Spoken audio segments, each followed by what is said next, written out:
Vamos abrir em Hebreus 9, a partir do versículo de número 11.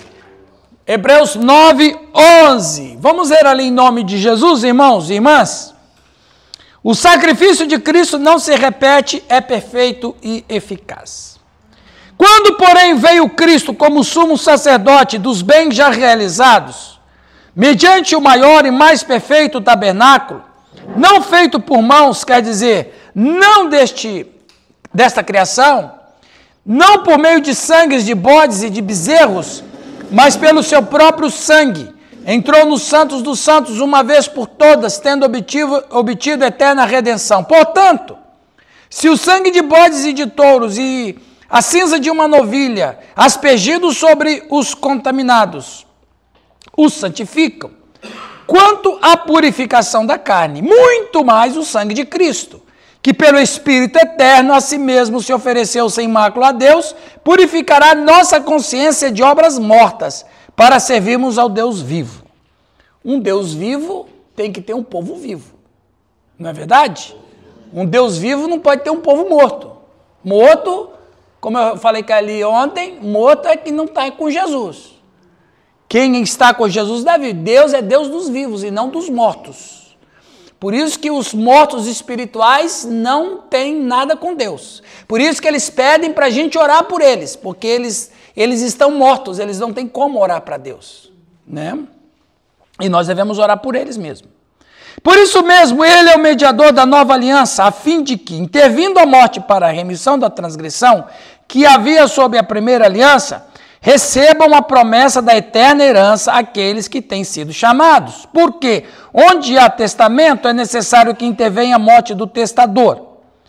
Pois um testamento só é confirmado no caso da morte, visto que de maneira nenhuma tem força na lei enquanto vive o testador. Pelo que nem a primeira aliança foi certificada sem sangue, porque havendo Moisés proclamado todos os mandamentos segundo a lei a todo o povo, tomou sangue de bezerros e de bodes com água e lã de tinta de escarlate e isopo, e aspergiu não só o próprio livro, como também sobre todo o povo, dizendo: este é o sangue da aliança, o qual prescreveu para vós outros. Agora você imagina, um sangue de animais, de bodes, misturado com cinza, misturado com tudo, uma mistureira medonha. Agora, aí olha a racionalidade do autor de Hebreus. Como que isso vai de fato tirar o pecado e o peso de nós? Um sangue que já não era um sangue. Quer dizer, se ele tem que acrescentar alguma coisa que não é, ele sozinho não fazia nada, né? Olha que impressionante isso aqui, Jaqueline. A mistureira que Moisés deu a ordem.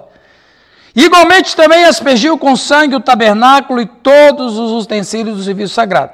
Com efeito, quase todas as coisas, segundo a lei, se purificam com sangue, e sem derramamento de sangue não há remissão. Daqui a pouco nós continuamos a leitura. Só um instantinho, irmão, já volto.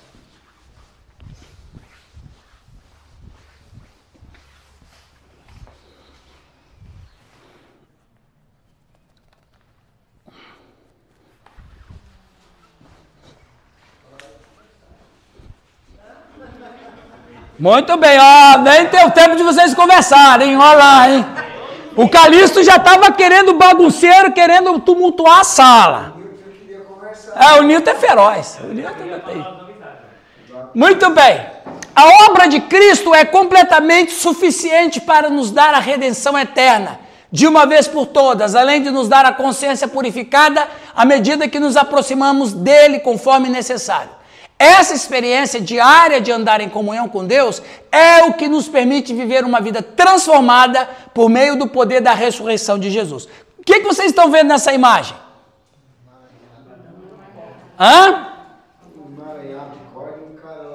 Um emaranhado, um monte de corda misturada, de repente a corda começa a ficar reta. Essa é a vida de quem não conhece a Jesus. Essa é a vida de quem ainda está morto em seus delitos e pecados. Esta é a vida do sujeito que, mesmo que ele seja uma boa pessoa, um pai de família, uma mãe querida, mas se ele ainda não entregou a vida a Cristo, se Cristo não é salvador da vida dele, a vida dele está desse jeito. Quando ele conhece Jesus Cristo, ele começa a andar numa linha reta. É exatamente isso aqui que o sangue de bodes não podiam fazer. Tá? E essa vida toda confusa é a vida de qualquer um, até do judeu, lá no Antigo Testamento. Ele também precisava consertar a vida dele diante de Deus. Ou você acha que não teve, que todos os judeus do Antigo Testamento foram salvos? Não, teve muito judeu que não foi salvo, que não andou com Deus, né? E na verdade, andar com Deus é uma coisa muito impressionante, porque quando você fala bem assim, olha que loucura é as coisas de Deus, por isso que a nossa mente é tão finita, não é? No Antigo Testamento, de fato, eles andavam na presença de Deus. Mas como é que hoje você vai andar na presença de Deus se Deus está dentro de você? Como diz aquele tipo de oração, ou aquele tipo de cântico que diz assim, mais perto quero estar. Ué, mas mais perto como? Se ele já está dentro de você. Me explica isso. Novo convertido, tá? Não se converteu ainda. Não, a partir do momento que o Cristo está dentro dele, eu e o Pai e o Espírito viremos nele e faremos nele morada. Pã! Ele está dentro da Jaqueline. Como é que a Jaqueline pode andar na presença de Deus?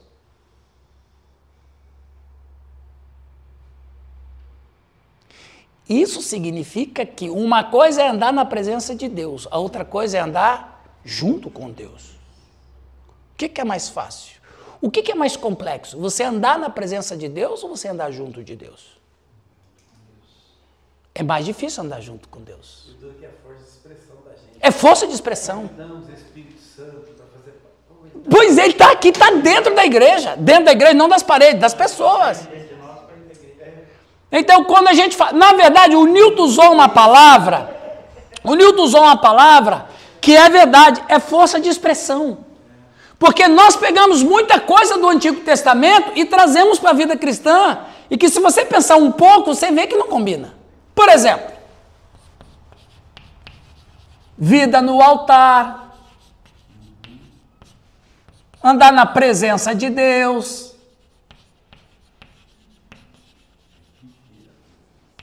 vem Espírito Santo.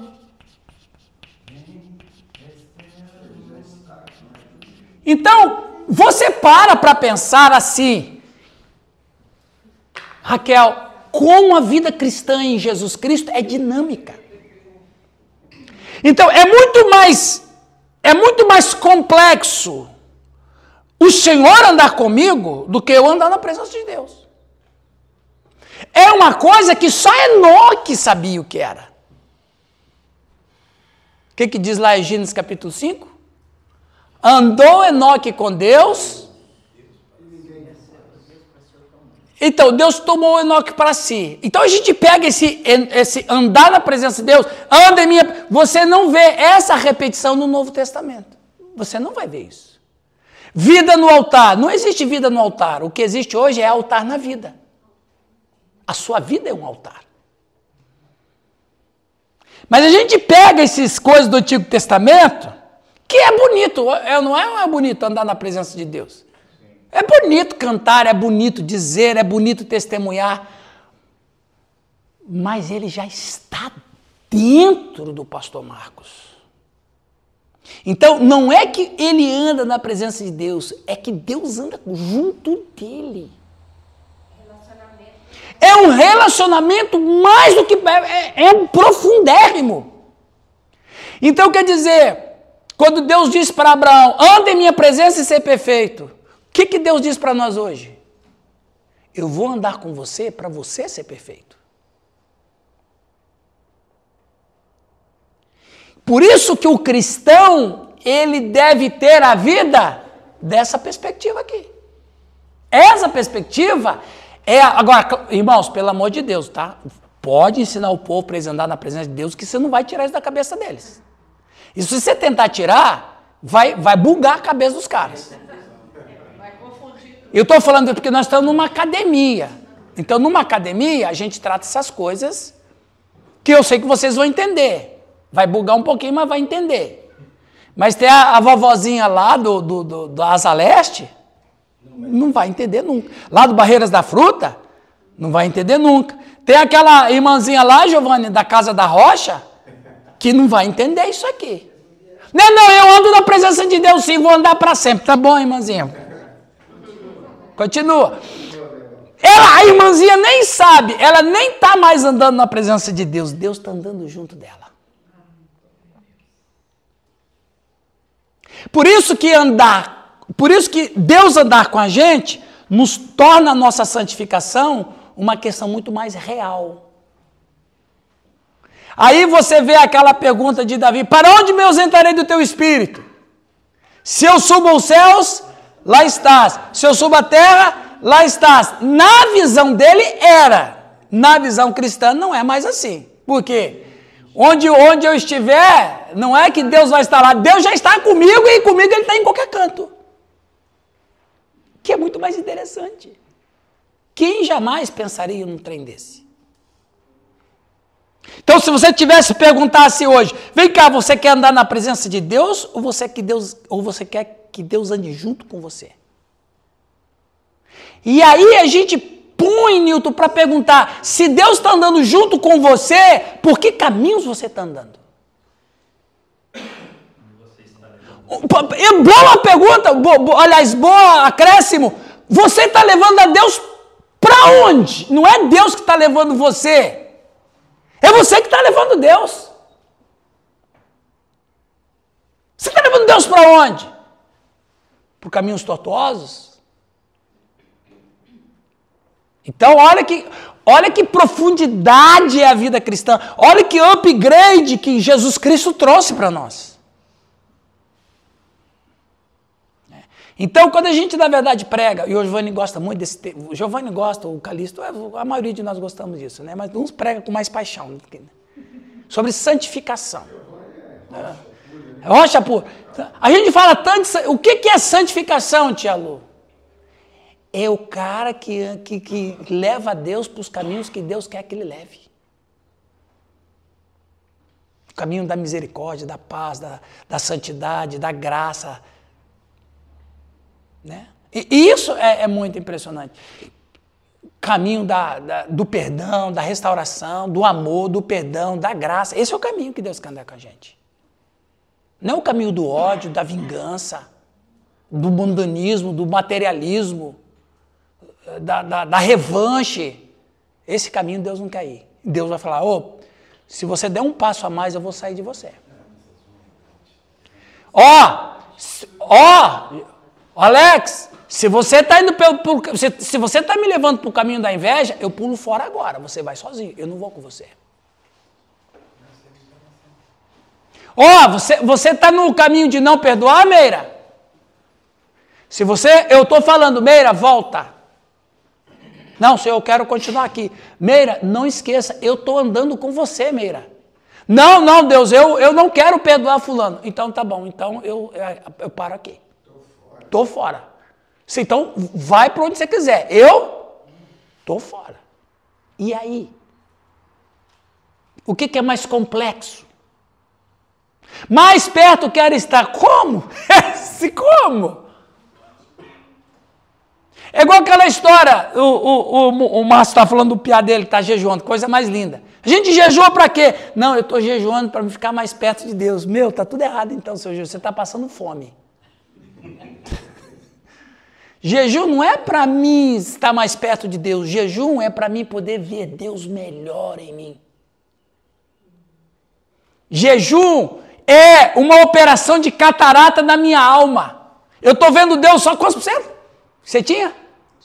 8%. O Sidney só tinha 8% na vista dele. 8%! Tem gente que está com catarata com Deus.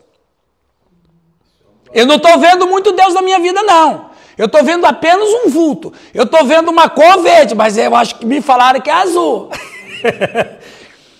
Aí, quando o cara faz jejum, a catarata sai. Então, não é que eu vou ficar mais perto de Deus, eu vou ver Deus melhor. Para isso que serve jejum. Vou fazer jejum para dar poder espiritual. Não, o poder espiritual está na palavra e na oração. O jejum só vai tirar as cataratas para você ver Deus melhor. Por isso que o jejum fortalece tanto o cristão. Por que o jejum fortalece tanto o cristão? Porque eu passo a ver... Sim, não, mas esse é o sintoma, isso é só um sintoma, mas a causa é que eu passo a ver Deus melhor. Quanto mais eu vejo Deus melhor na minha vida, a minha vida vai andar num caminho reto. Reto. Ah, eu preciso fazer o jejum. Por quê, irmão? Não, porque eu preciso ver Deus melhor na minha vida. Aí a espiritualidade vem, força total. Então, tem muita coisa que a gente pega do Antigo Testamento e quer colocar no Novo Testamento que não cabe. Mas pode falar para os irmãos continuar na presença de Deus, tá bom? O que é melhor, você colocar a sua igreja para andar na presença de Deus ou fazer Deus andar junto com a tua igreja? Isso era impensável no Antigo Testamento. Deus não habita com ninguém.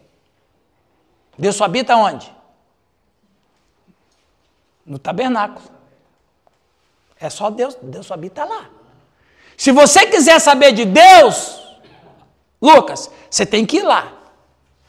Hoje, eu não preciso ir lá, ele já veio em mim. Jesus Cristo veio para mim. De que maneira? Eu não preciso ir lá. Aham. Deus já está aqui comigo na minha casa. Oh, lógico, os estoicos falavam assim também. Uma coisa é o que as pessoas falam, outra coisa é o que a Bíblia diz. Entendeu? Ah, eu não preciso ir lá, Deus já está aqui. Então você não está lá nem aqui, porque quem é de Deus sente a necessidade de estar congregando.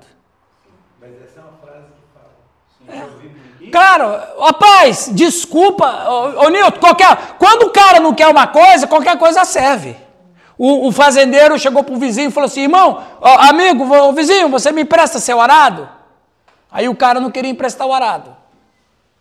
Você me empresta seu arado? Aí o cara falou assim, não, eu não posso te emprestar ele não, minha esposa está pintando o cabelo com ele.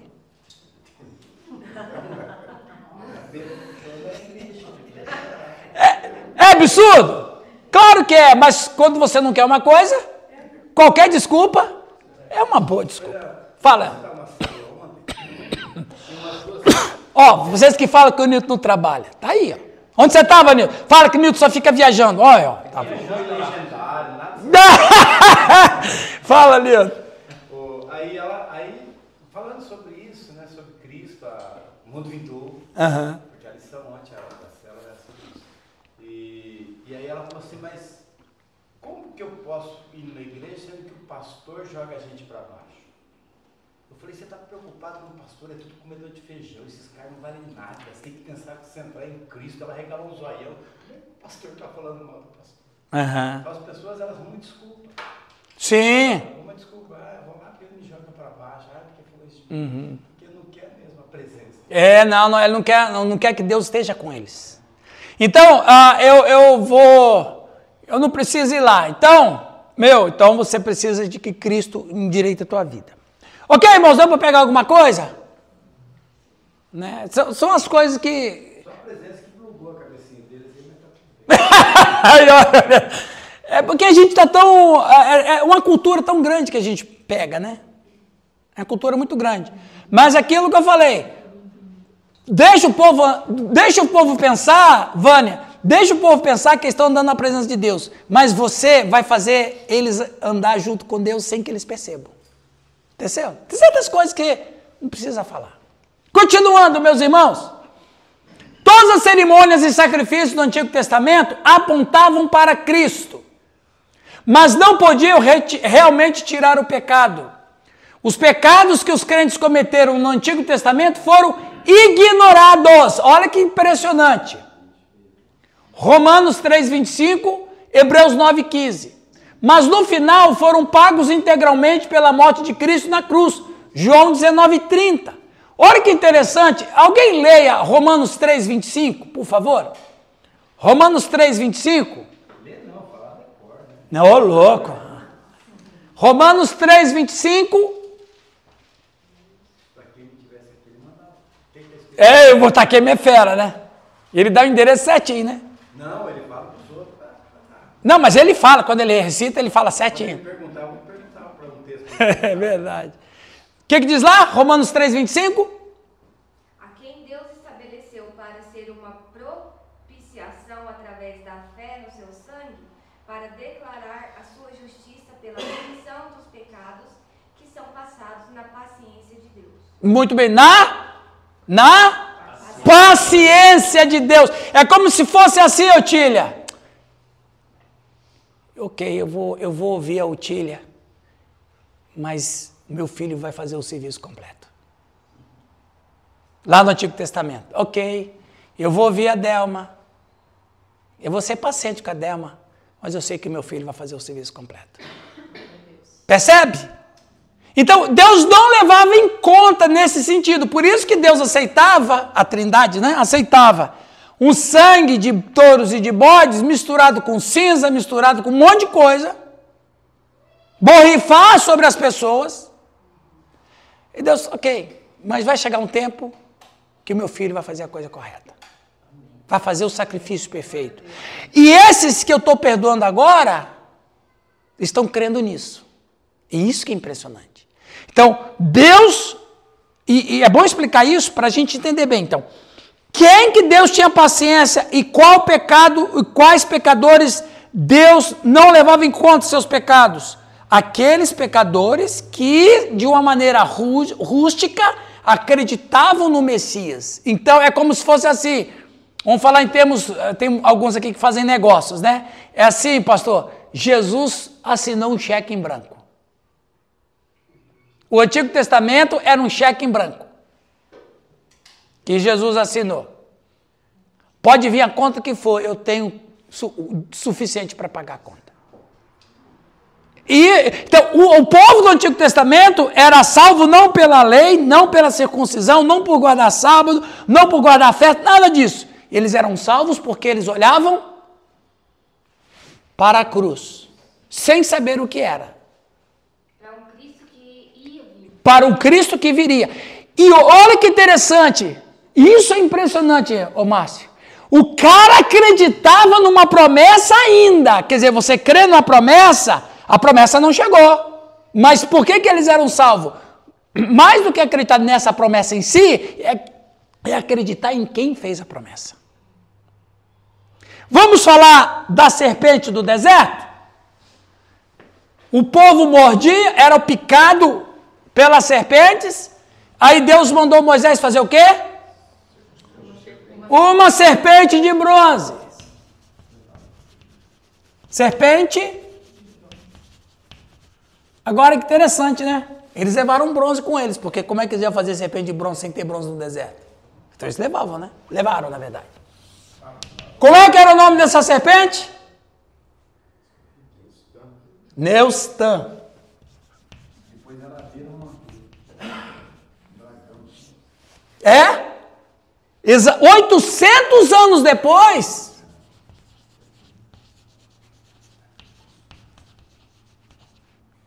a serpente virou dragão, é verdade.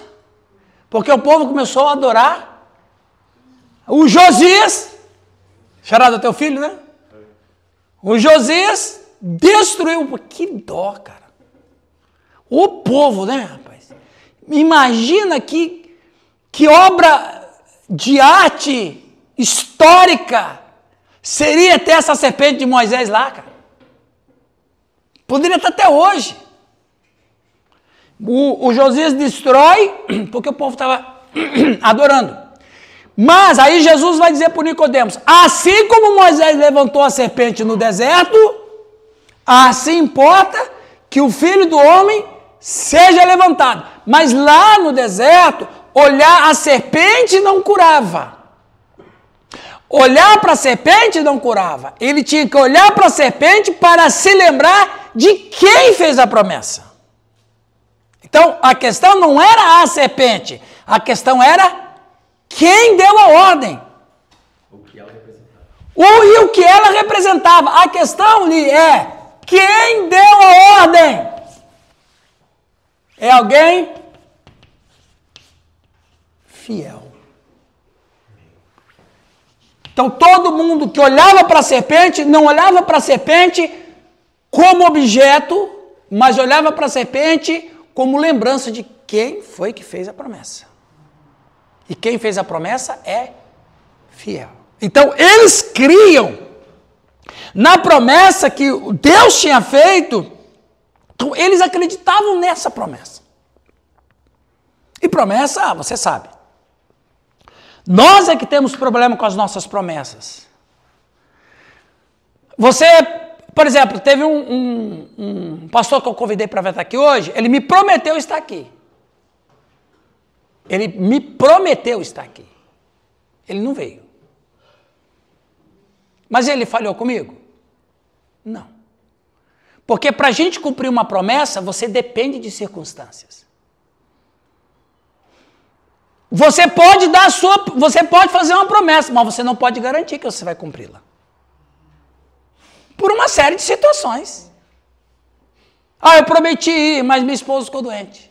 Não, eu prometi ir, mas meu carro deu problema.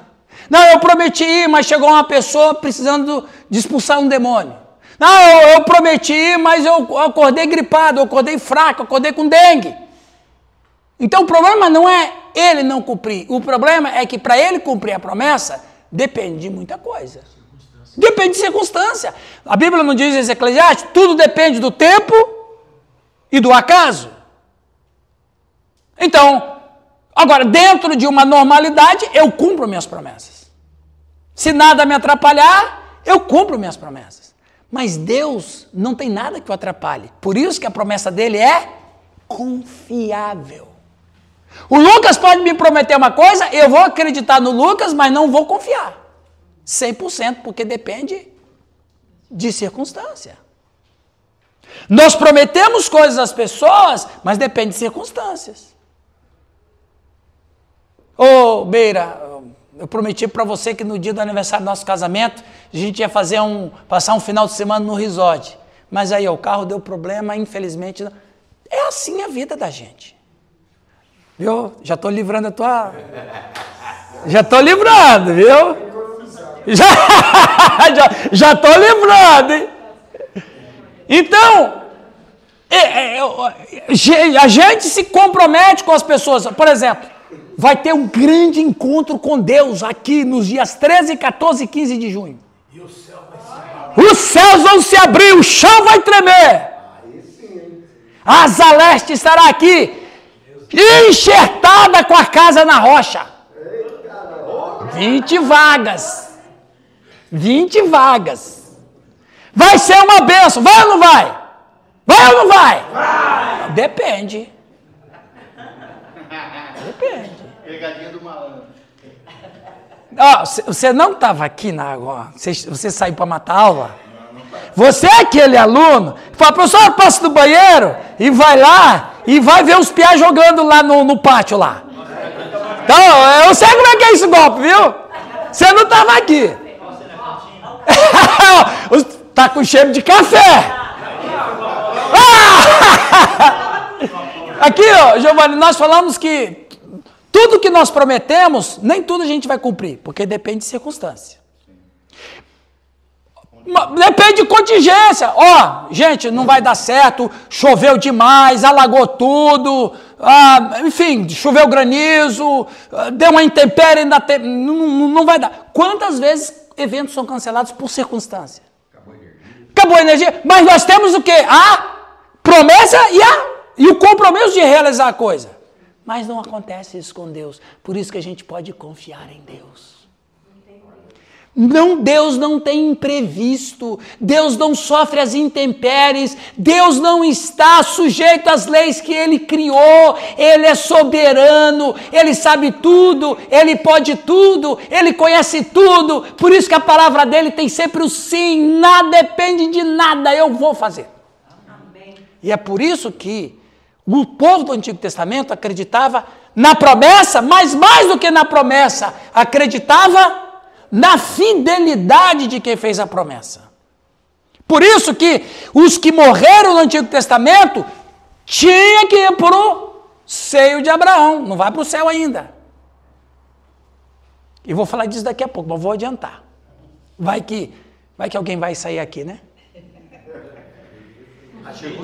Por quê? Por que o povo, os cristãos do Antigo Testamento, a gente pode dizer assim, né? É legal dizer isso, eu gosto de dizer isso.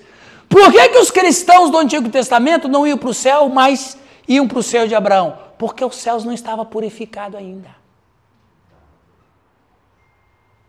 Os céus não estavam purificados. Porque sangue de touros ou de bodes não purifica nem aqui. Vai purificar o céu. O céu só pode entrar no céu quem passa pela purificação do sangue do Cordeiro. O Cordeiro não tinha chegado, então ninguém pode ir para o céu, porque o céu tem que ser purificado. E lembre sempre, o céu foi uma criação de Jesus. O céu não existiu desde sempre. Quem existe desde sempre, quem é? Deus. Gênesis 1, e a gente não entende porque não lê direito. No princípio criou Deus. O céu é criação, meu. O céu é criação. E o céu foi contaminado pelo pecado. O primeiro pecado aconteceu aonde? O céu tem que ser o quê?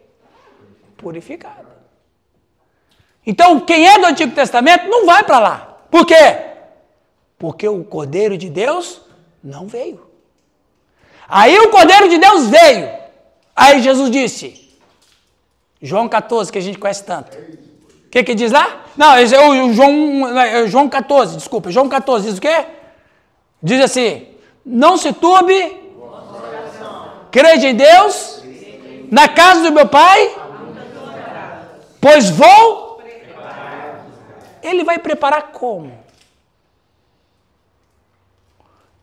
Espargindo o seu sangue no céu. Agora eles podem vir. Isso aí, o que mais acontece nessa cabeça é doideira. Então, eu estou acostumado. Imagina. Eu dava uma taída ali com quem disse. Eu sei. Só eu sei. Fala. A terra foi criada por causa de uma confusão do céu, o pecado entrou lá, aí para consertar tudo, agora vamos criar então um novo. Não, nem coloca isso aí. Doideira! Não, aqui toda doidice tem que ser gravada. Aí então ficou contaminado, o pecado lá, é jogado para cá, e aí Deus então faz toda uma nova para a gente ser purificado, para o filho dele vir para purificar. Essa doideira mesmo. Então foi tudo uma reação de causa. Foi uma reação de causa e efeito. Você quer ver que louco? Deixa eu dar um versículo que é uma maior doidice. Quem quer ler um versículo que deixa a gente doido? Eu não sei se Deus quer fazer a gente... Eu não sei se Deus quer que a gente endoidece ou se a gente fique sábio. Colossenses 1:20. Olha o que diz Colossenses 1:20. Quem vai ler para nós?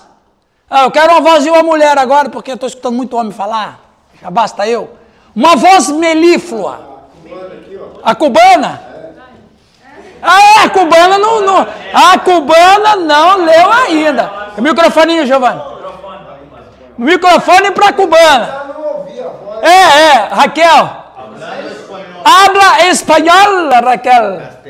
Castelhano. Você lê espanhol que o Giovanni traduz. Ele é metido a besta.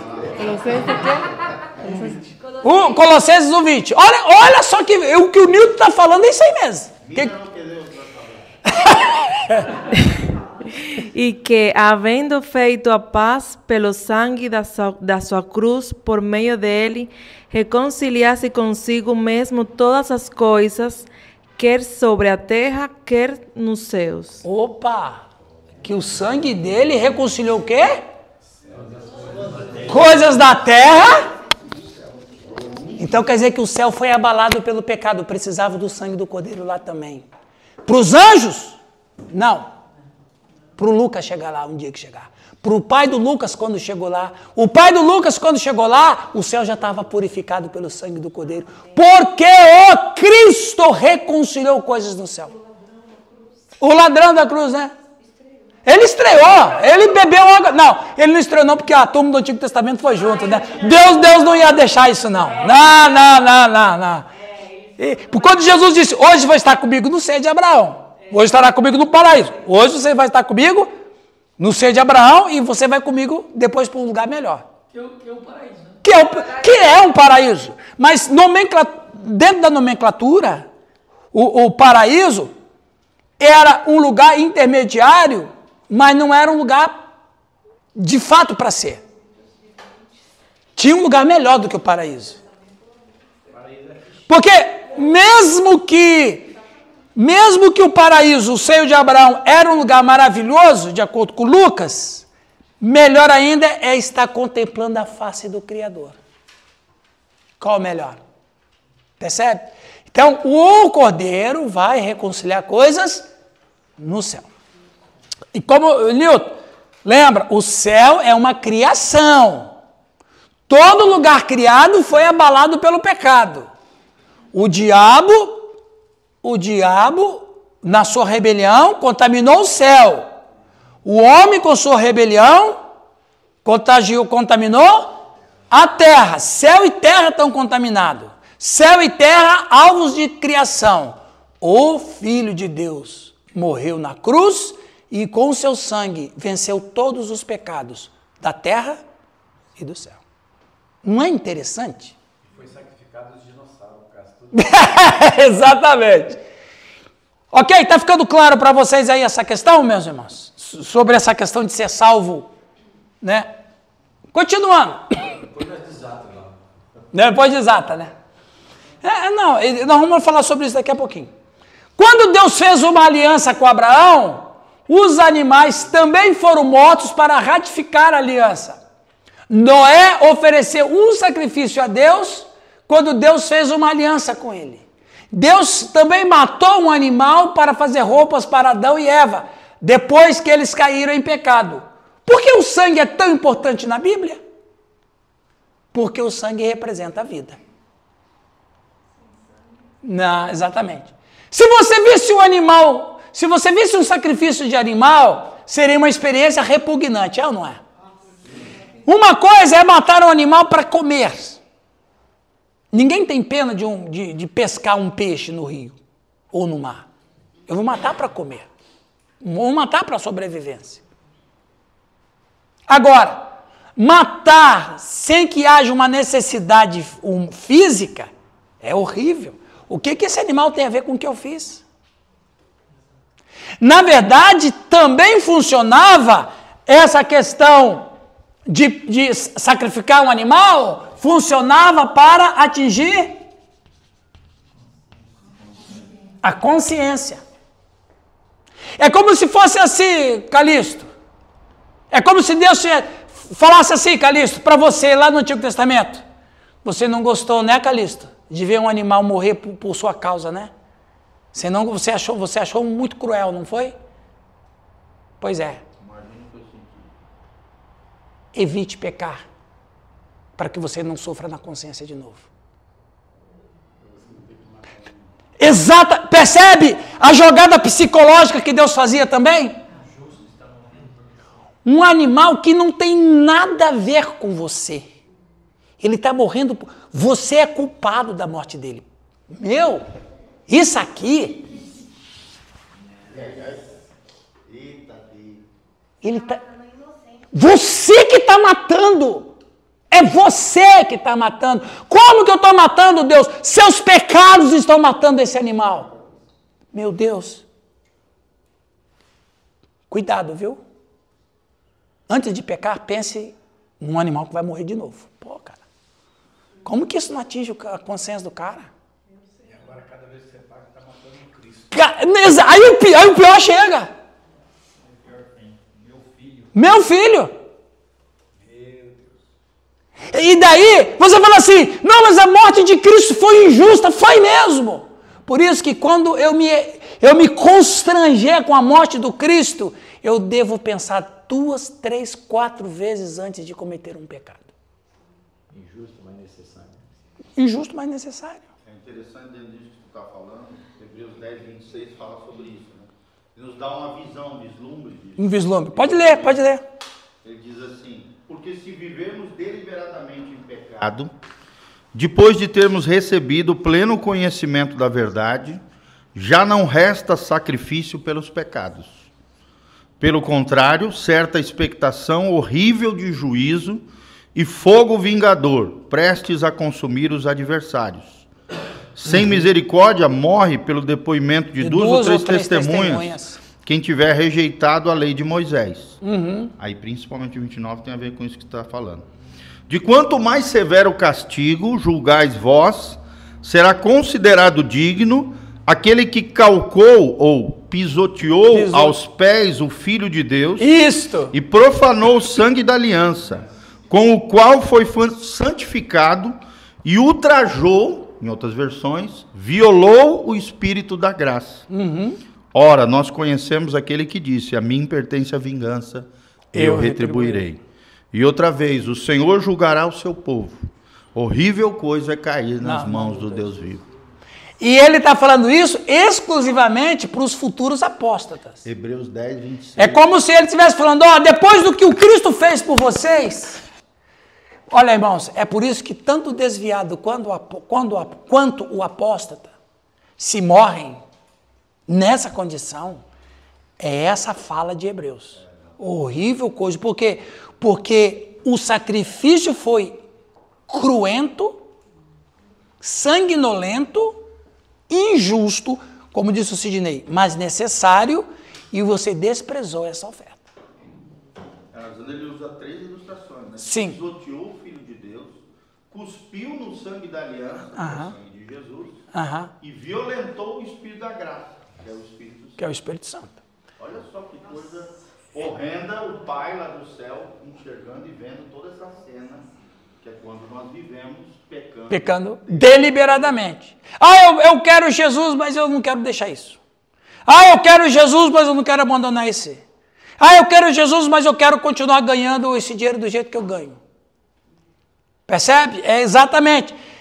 E aí, essa ideia, eu até escolhi esse animalzinho, agora você olha, pensa bem, esse animal que está olhando para o nada, que não está entendendo nada, que não sabe por que ele está com as patas amarradas, que ele não sabe por que ele está aqui. Mas eu sei por que ele está aqui. Ele está aqui por causa de mim. E a vida dele vai ser esvaída por causa de meus pecados. Agora, qual é o problema dele comigo? Nada. Nada. Então era um choque psicológico que Deus usava também. Né? Então, por que fazer isso? Aí, Giovanni, que você leu, o pecado é horrível. E um preço horrível deve ser pago pelo pecado. Usar o sangue mostra que nenhuma meia medida serve. O sangue é o clímax. Nenhuma outra medida serve para tal, né? Pastor. Sim, Márcio. Quando a gente olha assim, a gente lembra, Jesus esteve nessa situação por nós. Exatamente. E aí, a Otília falou, olha só essa figura. E por que Deus escolheu uma ovelha? Por que ele não escolheu um bode? Porque o bode tem que morrer mesmo, você não presta não. O bicho é rebelde. O bode tem que morrer mesmo. Ovelha mansa. Ovelha, exatamente. A ovelha... Veja, Deus escolheu, tia Lu, Deus escolheu o animal mais frágil para atingir a nossa consciência. Os bodes ficarão à esquerda. Os bodes vão ficar à esquerda. Os bodes, olha, você não vê lá no satanismo quem é que é sacrificado? É o bode, porque é ele mesmo, mãe. O bode representa ele mesmo. Agora, pensa bem, meu Deus, o que tem a ver? Olha, um animalzinho desse. Oi. No sítio, os cachorros atacavam as ovelhas e elas morriam quietinhas. Quietinha. Sem esboçar a reação. Sem essa reação. Se ela achava, ela morre. Exatamente.